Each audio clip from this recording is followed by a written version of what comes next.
Welcome to the terrific Every Other Thursday training video by koha-US. I'm Christopher Brandon with the Coeur d'Alene Public Library. And I'm George Williams with the Northeast Kansas Library System. And this is episode 2. This week we are going to be expanding on our previous video.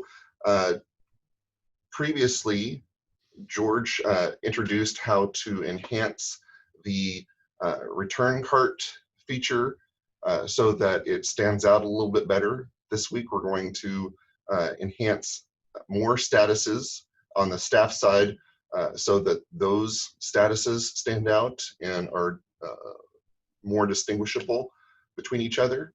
So that's what we're going to be walking through. Before I get started here, I just wanted to point out the koha-US, we've updated the website so that you can easily get to the videos.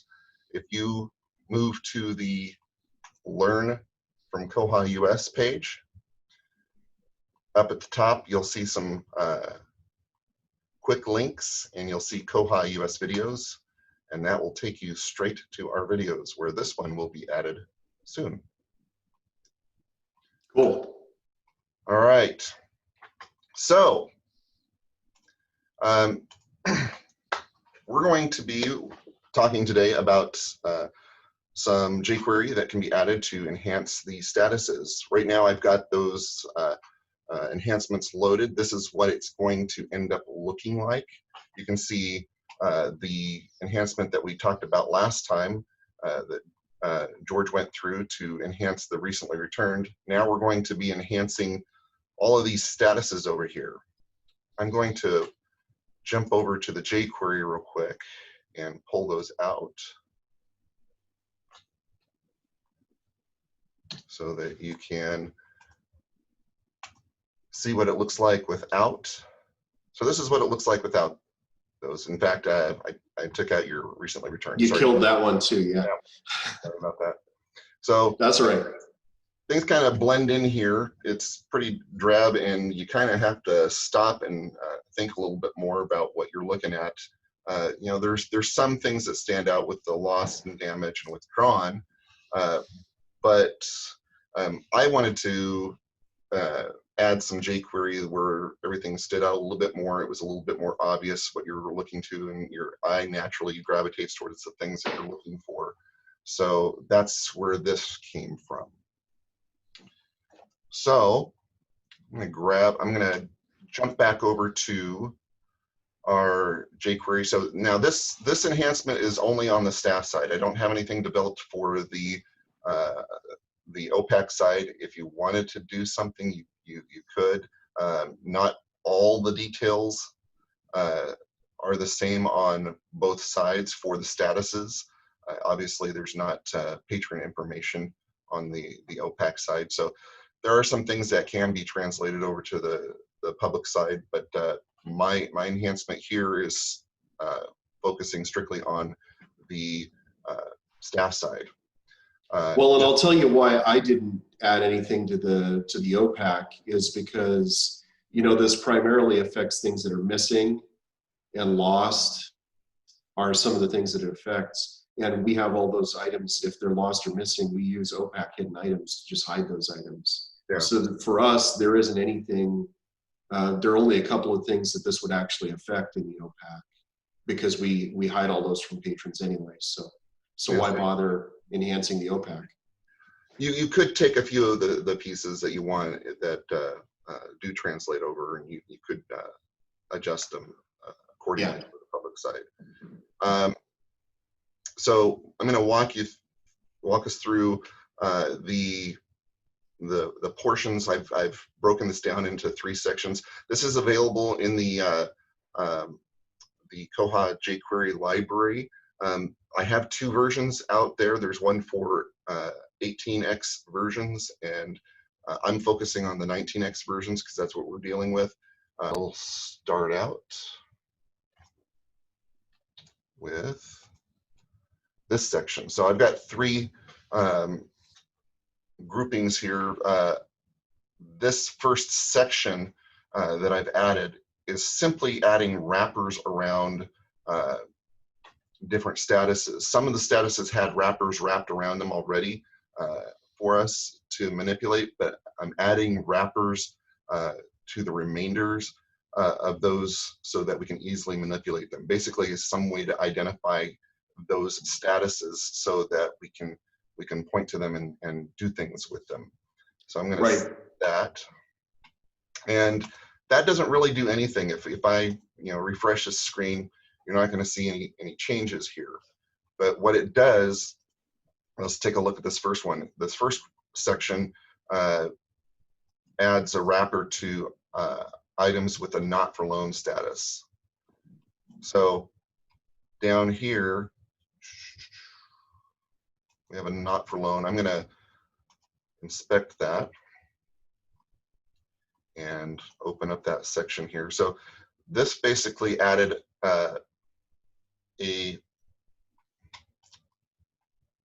this added the span class with not for loan class on it.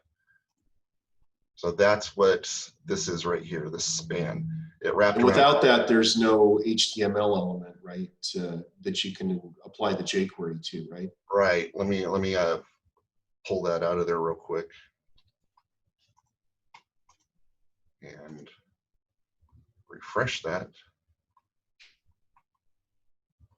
And we'll look at that just to make sure that we're in the right place here. So it basically just says status. So there's nothing specific about this status to say, hey, I just want to dress up not for loans with this. Right. Technically, there's some ways that I could have done it, but this was a much cleaner way to say, let's label everything with not for loan in it as a not for loan status. And it just makes it easier for us to refer to it later on down the road. And that's something in the jQuery is that text node, that thing that finds the text node. That's actually a pretty sophisticated piece of jQuery compared to some of the things that you can do where you actually have to find this thing that essentially you're saying, look for these things that don't have any wrappers around them, yeah. Essentially. Yeah. So yeah, and it doesn't have any HTML tags around it. So this is really helpful to be able to specifically grab that information. We had to do that for the items that had item level holds on it, and we also had to do that for items that were on hold and waiting. So we created wrappers for all of those. One of the things that we get a side effect from in this, the way that we're grabbing this with this node.text node, is that sometimes it will grab some blank white space and wrap that separately. So we end up with extra wrappers that are just around empty space. That doesn't sound helpful. No. So you end up manipulating things that don't need to be manipulated. You get some strange side effects. So I'm going to add. I bet there's a way to get rid of that. Oh, yes. There is. I've got another section here, another 3 groups of code. These are basically going to clean up those empty white spaces around the good sections that we want to keep, and clear out the sections. Like we get some hold sections that have the waiting at that have absolutely nothing in them, and so we're going to remove those. So I'm going to apply that and then jump back over here. So you see all this white space that's in here with this particular wrapper. If I refresh this, go back to that not for loan. Oh, I lied. There is some white space still left in here. I didn't clean up all of the white space, but we're getting rid of a lot of the empty ones that are not there. I guess we could expand. We're getting rid of all the ones that are completely empty. Correct. So this does a lot of cleanup. Now comes the good part.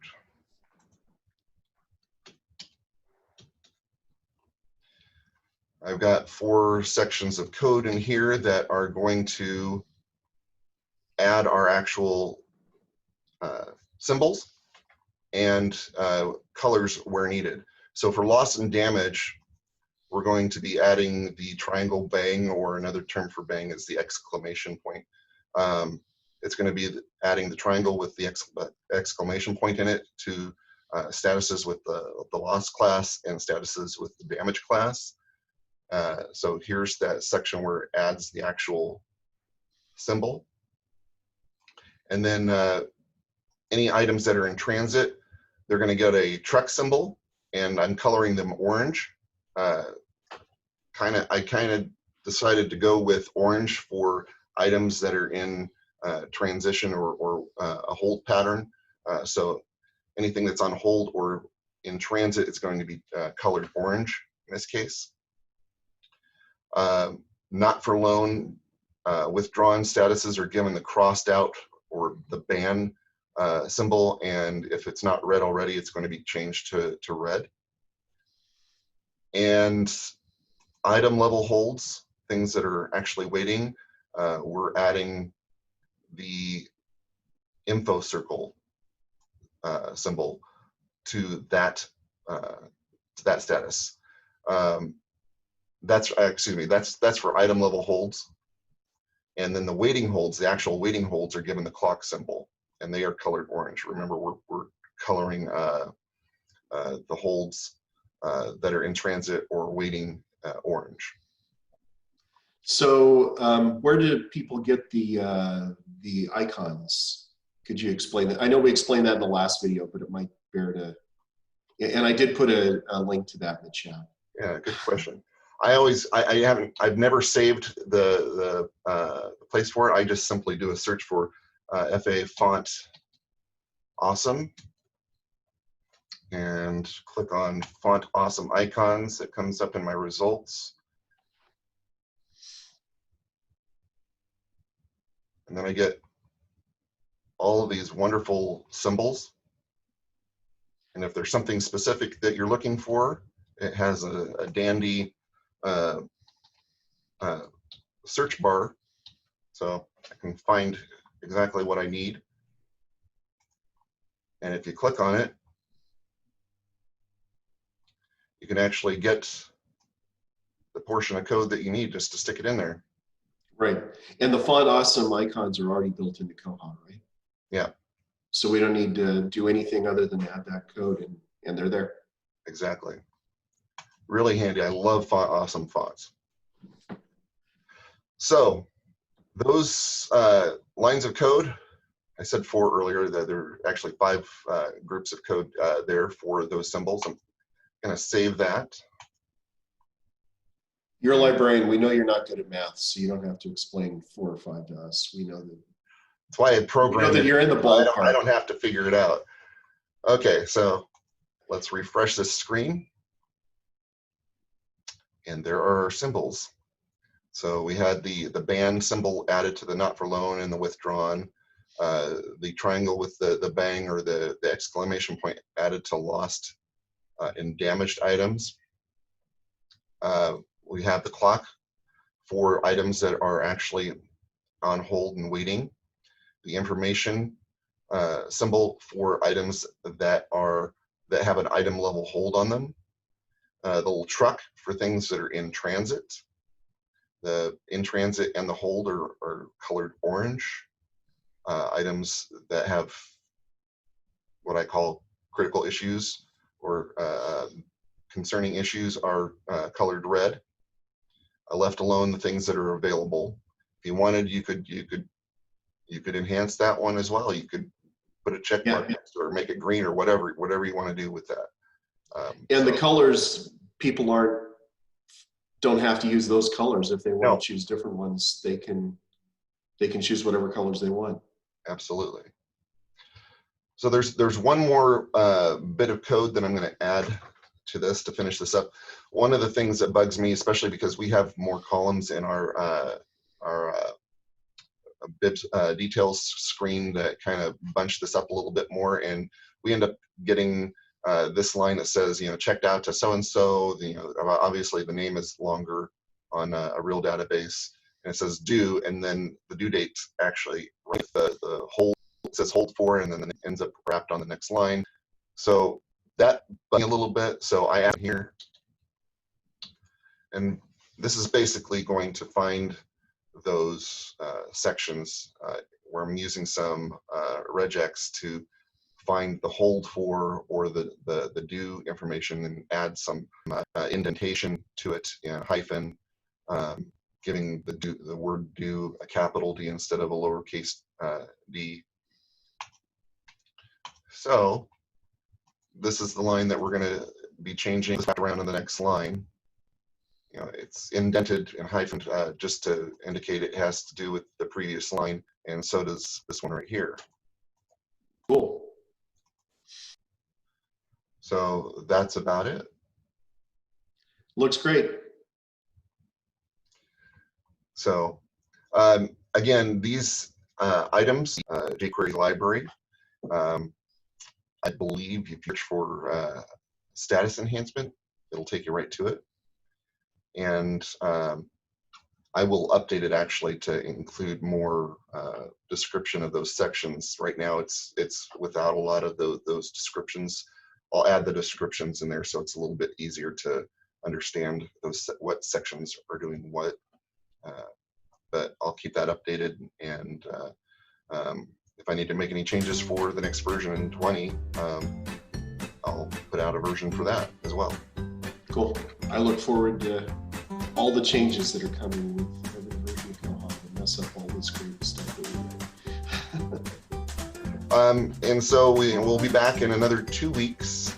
I think the next one that we have slated for the next video is going to talk about slip modifications. So Am I doing that one? Nope, I'm walking us through that one. Okay, awesome. All right. Even better. Well, thanks, George, See you in a couple weeks, everybody. for joining, and we'll see you again.